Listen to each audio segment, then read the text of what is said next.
I'm 41 years old. I don't own my own home. I'm in a debt management plan. I still owe a fair chunk of amount of money, more than I care of which to mention, to several nearest and dearest, including my girlfriend, whose house I live in. And this is the reality of 25 years of gambling addiction. At several points, I thought I could gamble my way out of it and go full circle and kind of, I suppose, sail off into the sunset with some winnings. But slowly over time, it just ground me down to the point of where I am today. Yesterday symbolised being 20 months off, but it's going to take longer than that to reconcile all the finances, the mental models, I suppose, in my mind, and the mindsets that have kept me stuck for so long. And that is the power of this cunning, baffling and powerful addiction. I was a few £1,000s in debt days after my 18th birthday. As soon as I could get credit from the bank, I did. And I remember I had a Barclays card and a HSBC overdraft that I'd maxed out before the letter even came through the post with the amount and the APR percentage on it. It was that quick. It was a few days. I was in 25 to 30,000 pounds worth of debt by about age 23, 24. I went bankrupt at age 26 with 67,500 pounds worth of unsecured debt.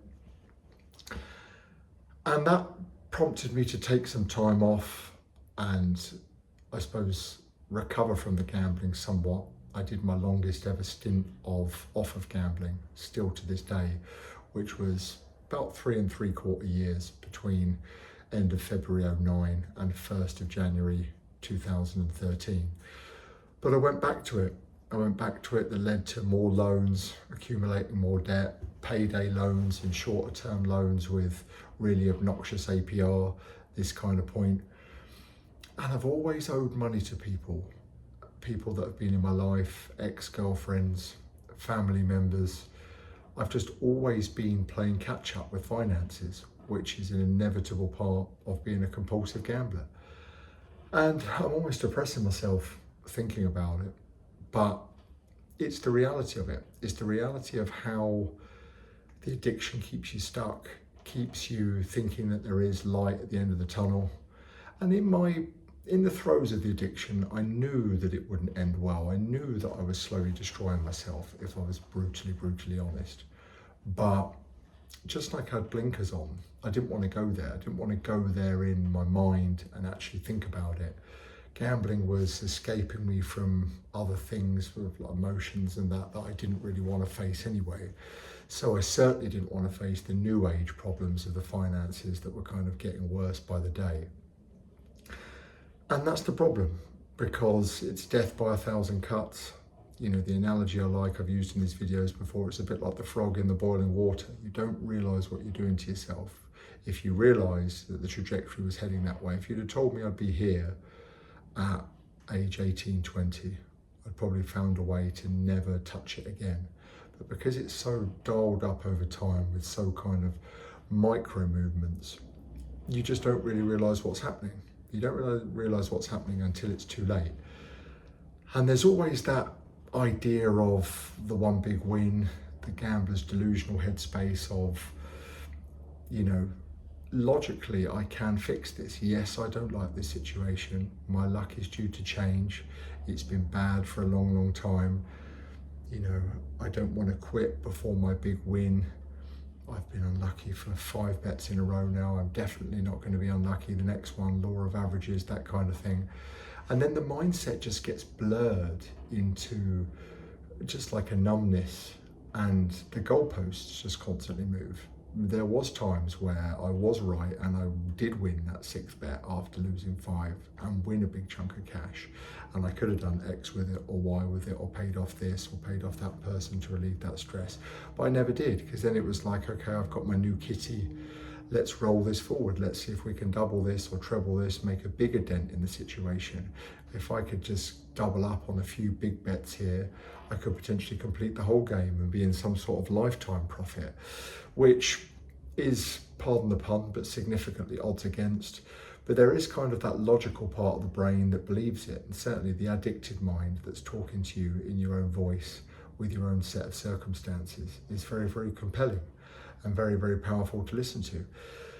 And yeah, yesterday symbolised being 20 months off, which I am proud of and is good. But it's going to take longer than that to repair relationship with money to an extent, to clear some of the debts which just won't disappear overnight, to get myself back to a bit more of an even keel. I'm not tempted to gamble at the moment, I'm really not. The addiction would use a seduction tactic of me being in a bit of a state of unrest or feeling like how far I've still got to go as a way to pull me back. The parasite can definitely do that, it's done it before. But I see past that now, but at the same time I see still a fair way to go. But you know, like the old Chinese proverb, the best time to plant the tree was 20 years ago, the second best time is today. So just got to kind of go forward from today, doing the right things, continue to rebuild, and better times ahead, definitely better times ahead. Been a long road, and you know, in some ways at 41, I still feel like I'm just getting started in various areas of my life, and got to try and find a sweet spot balance between learning lessons from the time gone by, but at the same time not paying too much attention to it, because the past is the past and you can't live there because I can't change it. And you know, like another saying, if you keep looking back, it just hurts your neck. So a little bit of a personal update of where I am, but at the same time a warning for people that are maybe gambling recreationally and they're seeing it getting a little bit worse. They're not seeing how insidious it is of just creeping the wrong way, just slowly and subtly. That never really caught up with me until very, very recently. Because it's a problem in modern society. I make these videos on these channels to raise awareness. I'm incredibly passionate about it because I see what it's done to me and I don't want that to happen to others. But at the same time, I see the normalization of it in society. I see the trajectory of problem gambling and how bad it's getting with the youth of today, with the normalization, with its dovetail into sport, with its link into online casinos and smartphones that we've all got in our pocket 24/7, 365. And it worries me. So raising some awareness today, a somber message, but at the same time a positive one. And if you know anyone affected by these kind of topics, please feel free to share this video with them. And, you know, it might just do some good. If you enjoy the content, please give me a thumbs up. I respond to all the comments and it helps me support the channel. If you subscribe, I can reach more people. Thanks so much for watching. I'll see you in the next video very soon.